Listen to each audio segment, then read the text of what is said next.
So, why become a friction architect? Well, firstly, a friction architect is an intentional role that students, institutions, and edtech providers like us can play in the learning process.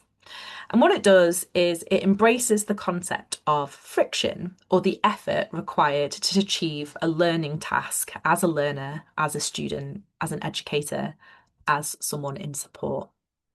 This friction has a purpose or often has a purpose. They're the mental hurdles or deliberate difficulties where learning actually occurs. Productive friction leads to deeper learning.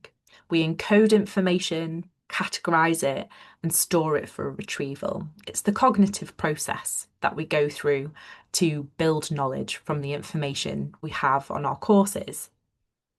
With shallow learning, which Nuffield Foundation indicated that the new majority learner is more likely to tend towards.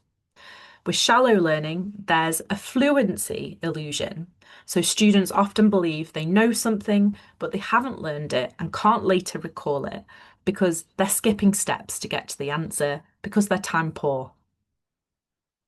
Unproductive friction can be removed to be more efficient and allow more time for deeper learning.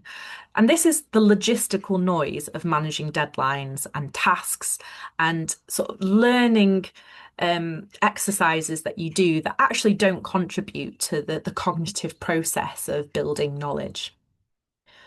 And often in today's world, we talk about frictionless experiences like they're the best thing that we can achieve. And in education, this would mean removing all pain while studying.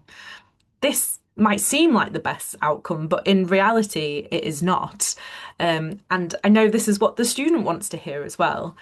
Saying that you're making something easier or you're removing the task completely is something that appeals to a learner, but ultimately it's not in their best interest. In fact, studies evaluating the impact of fully offloading tasks show significant negative consequences when learning outcomes are reduced by up to 22%. So there is learning science behind the principle of being a friction architect. Actively identifying what is productive and should stay and what is unproductive and can be automated or removed, it can help support metacognition and the self-regulation needed for independent learning. So this is understanding why you're learning what you are and how you're going about learning it. Essentially becoming a more advanced learner. And in turn, this helps to address pedagogical debt, where the learner faces confusion in the future, where they've oversimplified an answer. So they may have ticked off a task and believe that they've studied something, but ultimately, when it comes to that exam or assessment later down the line, there's pedagogical debt because they don't know the information, not really. And in turn, as well, cognitive debt, where the learner fails to build the skills and systems to achieve the answer again. So, if we're thinking about employability, cognitive debt is something that we really want to tackle because a learner can tick off the tasks and achieve an assessment score, but can they then translate that into a skill that they take into the workplace, take into further study, take into deepening their knowledge overall? So this is why friction architects in the learning science is such an important principle, and why I believe we should really embed it into how we're thinking about support systems. So the concept of friction architect is best in helping to frame AI usage specifically and choosing tools for students. So if we're to use this language and this concept, an all or nothing approach won't work for today's student. And that's often the dialogue that we're seeing.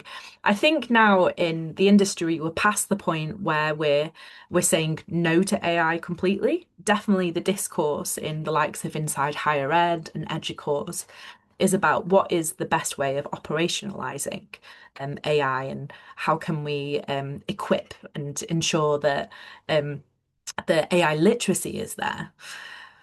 But there are also lots of reports of students saying that they're not allowed to use it on a specific course with a specific professor, for example. So banning its usage is a missed opportunities for learners, just as a student becoming over-reliant on automation is a disservice. There's been a recent report in the UK, and it was actually K-12 students were surveyed, and even as young in sort of early high school years, they were saying that they were concerned that AI was affecting their ability to study and to learn.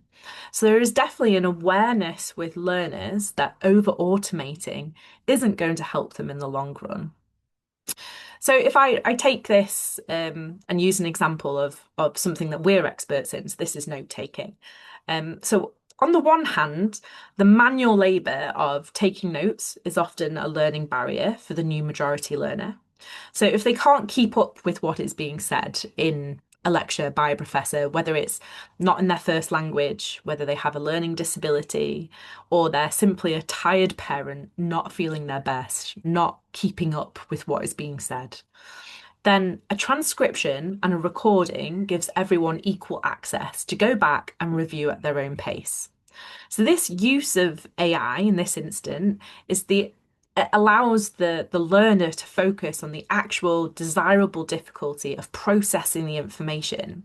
It might not be in real time, or it might be that they are utilizing this information much later in their studies, coming back when they're preparing for an exam. But that transcription and recording is about empowerment. On the flip side, fully outsourcing note taking to AI with automatically generated notes, as an example, skips to the end product and bypasses the process of encoding and storing information completely. So the student is highly unlikely to retain what is captured in the notes, even if the task of notes is complete, and that's what has appealed to them at the time. And it's understanding then that's why introducing the study skills component in proactive support is so important, because it teaches the learner why having those skills ultimately improves them as a learner and their learning in the long run. Which then helps in a discussion about being a friction architect in the tools that they use.